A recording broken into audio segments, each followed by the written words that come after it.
Bismillahirrahmanirrahim. Assalamualaikum warahmatullahi wabarakatuh. Halo teman-teman, kembali lagi bersama aku Yayang Morofia. Dan di sini aku akan kembali belajar untuk tadabbur ayat suci Al-Quran. Dan kali ini kita udah sampai di yang juz kedua, karena aku baru selesai membaca juz kedua. Sebetulnya banyak sekali ayat yang pengen aku kupas lebih lanjut, tetapi aku akhirnya memutuskan untuk membahas ayat-ayat favorit aku. Jadi aku akan membahas surat Al-Baqarah ayat 155 dan 156, serta agak loncat ya di ayat 186. Sebelumnya kenapa nggak kayak melanjut aja, karena di ayat 186 itu sebenarnya dia sepaket teman-teman. Dari ayat 183 sampai 187 itu membahas tentang Ramadan dan juga puasa, termasuk kayak ketetapan-ketetapannya, cara-caranya, dan lain-lain. Tetapi menurutku itu sudah akan banyak dibahas. Dan kalau misalkan kalian emang pengen belajar lebih lanjut soal tafsir, soal tadabburnya, aku rasa kalian akan lebih aku sarankan untuk mendengarkan atau menonton kajian dari ada Ustadz Adi Hidayat, ada juga Ustadz yang lain yang banyak banget kok pembahasan soal tafsir di ayat ini. Jadi aku kayaknya nggak akan membahas secara penuh soal Ramadan. Oke, langsung aja kita ke ayatnya, ayat 155 dan juga ayat 156. A'udzu billahi minasyaitonir rajim. Bismillahirrahmanirrahim.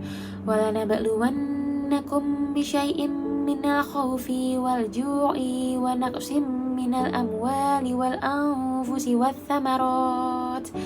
Wa basyiris sabirin alladzina idza asabathum musibah qalu inna lillahi wa inna ilaihi raji'un, yang artinya, dan kami pasti akan menguji kamu dengan sedikit ketakutan, kelaparan, kekurangan harta, jiwa, dan buah-buahan, dan sampaikanlah kabar gembira kepada orang-orang yang sabar, yaitu orang-orang yang apabila ditimpa musibah mereka berkata inna lillahi wa inna ilaihi raji'un, sesungguhnya kami milik Allah dan kepadanya lah kami kembali.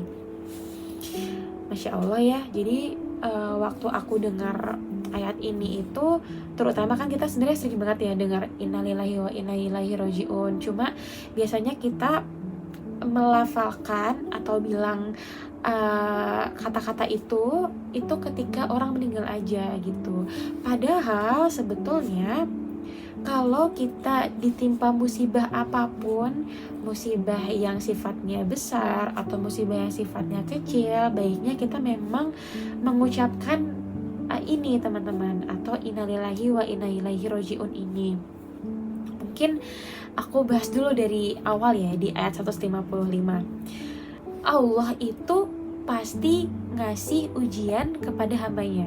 Ujian yang Allah kasih itu kalau dalam Al-Quran itu sebenarnya sedikit, atau bisyai'in, artinya itu sedikit gitu. Allah kasih ujian yang sedikit aja. Reaksi manusia terhadap ujian, termasuk aku ya, sebenarnya bukan termasuk sih, terutama aku, reaksinya itu biasanya kayak yang berat banget gitu ujiannya. Padahal di situ Allah udah kasih keterangan bahwa sedikit ketakutan, kelaparan, kekurangan harta, dan lain-lain kayak gitu, bahwa manusia tidak akan diberikan ujian oleh Allah melebihi batas kemampuannya.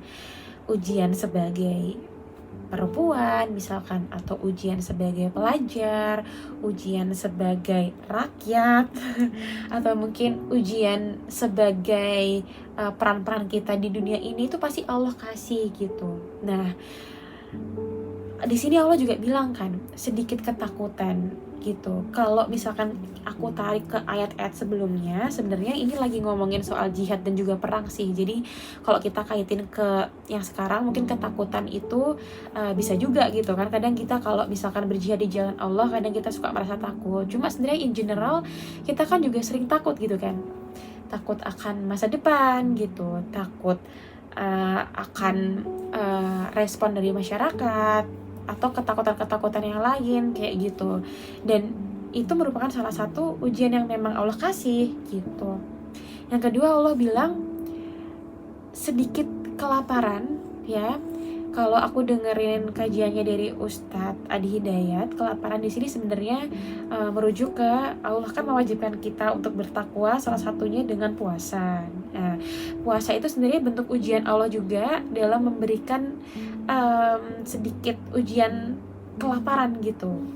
Tetapi sebenarnya in general juga kita kan sering ya menemukan diri kita sendiri atau mungkin orang lain gitu yang bener-bener mentok banget di hari ini, kayak nggak tahu mau makan apa, selaper itu ada gitu. Maksudnya orang-orang yang bener-bener seharian, 2 hari, 3 hari nggak makan sama sekali karena mungkin memang nggak ada yang bisa dimakan, nggak ada yang bisa dibeli, itu juga merupakan bentuk ujian dari Allah gitu. Yang ketiga, kekurangan harta. Ya ini mungkin relate banget ya, karena kan aku pribadi juga sering kayak kehilangan uang, kehilangan dompet, atau mungkin harta yang paling berharga ya, maksudnya kehilangan keluarga terdekat. Ya itu merupakan bentuk ujian dari Allah, dan sebenarnya ujian yang sedikit gitu kalau Allah bilang. Cuma kadang emang hatinya kita aja mungkin ya yang tidak semampu itu gitu untuk menghadapi ujian yang Allah kasih. Walaupun sebenarnya Allah tahu kita mampu, cuma ketika dijalanin mungkin rasanya kayak berat banget gitu. Next, ujian jiwa ya, sama kalau di sini Allah bilang buah-buahan ya. Kalau jiwa mungkin kayak keresahan hati dan segala macam ya. Kalau buah-buahan di sini sebenarnya kalau aku baca, jadi ada pernah suatu masa itu bumi itu pokoknya kering, jadi kurma itu nggak bisa tumbuh lah intinya gitu. Jadi makanya muncul mungkin buah-buahan gitu ya. Cuma kalau in general ya mungkin ketika Allah menguji kita dengan kekeringan ya kan, kemarau yang panjang misalkan, kemudian Allah bilang, dan sampaikanlah kabar gembira kepada orang-orang yang sabar. Sabar itu sebenarnya kayak cuma satu kata ya, tapi emang ngejalaninnya tuh berat banget gitu. Sampai kadang-kadang kan kita itu bingung gitu. Jadi aku pernah dulu punya guru SMP, beliau itu bilang, ya kalau sabar itu gak ada batasnya. Ketika kamu ada batasnya berarti kamu belum sabar. Akhirnya sekarang aku paham sih bahwa sabar itu memang gak ada batasnya ya. Kalau misalkan kita tidak mampu menahannya, berarti memang kita itu belum sabar gitu.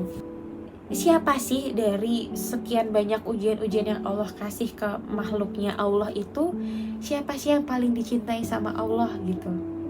Yaitu orang-orang yang bersabar, dan juga orang-orang yang istirja. Jadi istirja itu ternyata yang aku baru tahu juga adalah pernyataan kembali kepada Allah atau innalillahi wa inna ilaihi rajiun yang tadi kita singgung sedikit. Innalillahi wa inna ilaihi rajiun itu merupakan kalimat tasliyah atau kalimat menghibur. Kita memahami bahwa semuanya itu memang hanya Allah gitu. Harta yang kita punya, mungkin pendidikan dan jabatan yang kita punya, atau mungkin keluarga, orang-orang terdekat yang kita punya, semuanya itu milik Allah.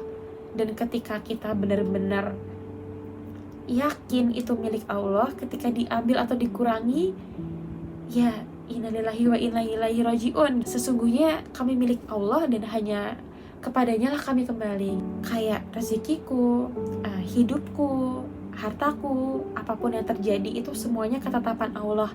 Kalau kita udah sadar, kita udah tahu bahwa semuanya ketetapan Allah, jadinya lebih tenang gitu, lebih bisa sabar gitu. Menurutku ketika kita kayak udah mau puncak, abis nih kesabaran aku, puncaknya udah mentok nih, kita harus ingat bahwa semuanya tuh punya Allah loh. Kalau semuanya punya Allah, ya udah gitu kan.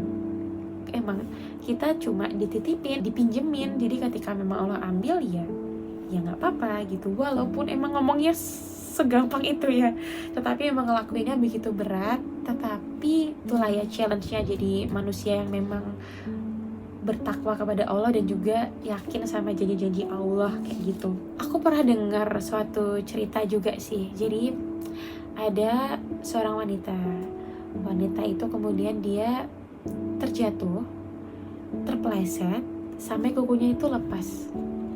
Instead of dia nangis, dia tuh malah ketawa gitu, kayak ngetawain dirinya sendiri gitu, kayak lucu, gitu kan.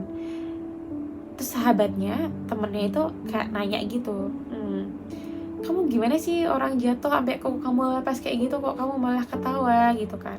Terus dengan Masya Allahnya dia itu jawab, sebenarnya aku pengen banget nangis gitu, pengen banget marah, tapi aku inget kalau sabar itu pahalanya banyak loh.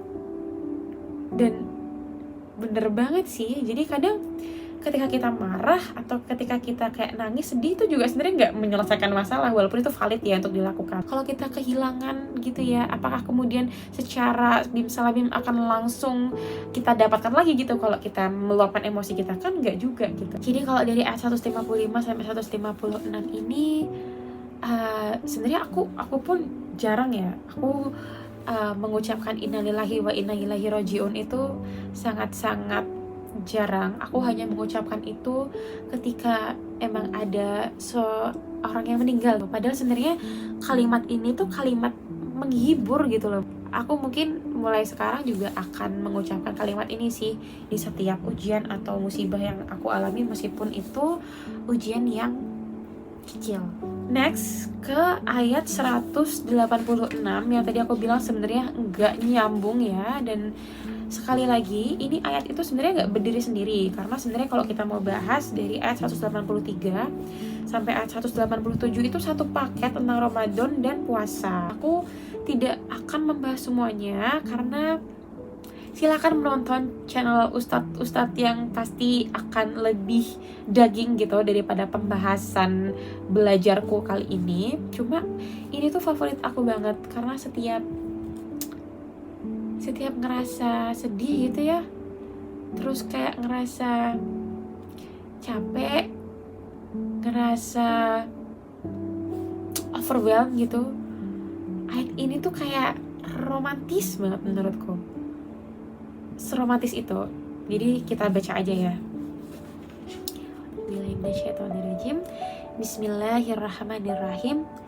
Wa idza sa'alaka ibadi anni fa inni qarib ujibu da'watat da'i idza da'an falyastajibu li wal yu'minu bi la'allahum yarshudun.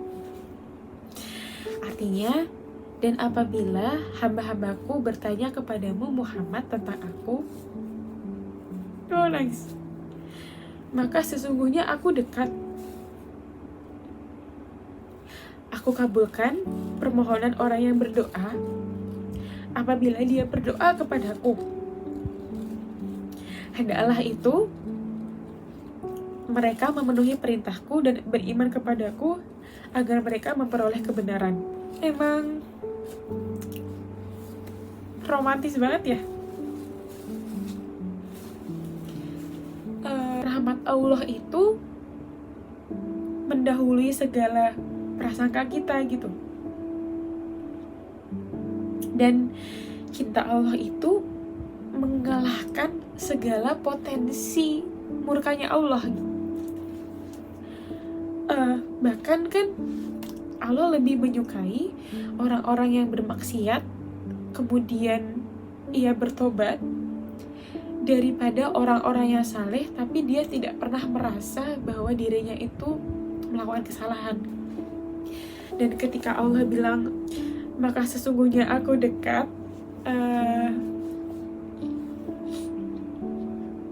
itu Allah sebenarnya kayak ngomong gak sih? Jadi jika ada hambaku yang mendatangiku, aku akan datang lebih cepat dari apa yang dia pikirkan.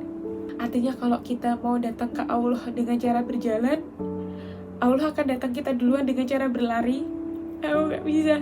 Intinya rahmat dan cinta Allah itu datangnya lebih cepat daripada apa yang kita sangka. Dan Allah juga bilang, aku kabulkan permohonan orang yang berdoa apabila dia berdoa kepadaku. Tapi ya Allah juga sampaikan, hendaklah mereka itu memenuhi perintahku dan beriman kepadaku agar mereka memperoleh kebenaran. Ya sekali lagi ya, ayat ini tuh romantis banget, walaupun sebenarnya dia nggak berdiri sendiri ya. Ada ayat di sebelum-sebelumnya, tapi ketika dia berdiri sendiri pun kayak kata-katanya tuh indah banget, ya gak sih? Kayak dipeluk gitu, kayak ngobrolnya tuh deket gitu rasanya. Jadi sorry, aku tidak menjelaskan dengan sangat baik, tetapi ayat ini aku favorit banget sih. Tara, jadi itulah. Sebenarnya malam ini mungkin aku agak tidak bagus ya dalam menyampaikannya, karena sekarang itu sebenarnya jam 1.40.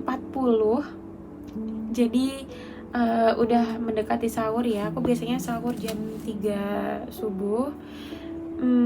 Ya intinya itu, jadi ada 3 ayat dari Al-Baqarah yang sebenarnya nggak saling berkaitan satu sama lain, tetapi 3 ayat itu adalah ayat favorit aku.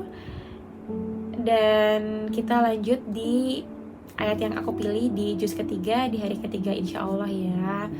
Gitu, semoga video ini bermanfaat. Mohon maaf banget atas segala kekurangannya. Semoga bisa dipahami, karena niatnya di sini aku mau belajar dan aku juga pengen kita saling mengoreksi dan juga saling belajar. Kalau ada apa-apa langsung disampaikan ke kolom komentar. Terima kasih, selamat menunaikan ibadah puasa, tetap semangat, jaga kesehatan, jangan lupa sahur dan juga berbuka secukupnya. Wassalamualaikum warahmatullahi wabarakatuh.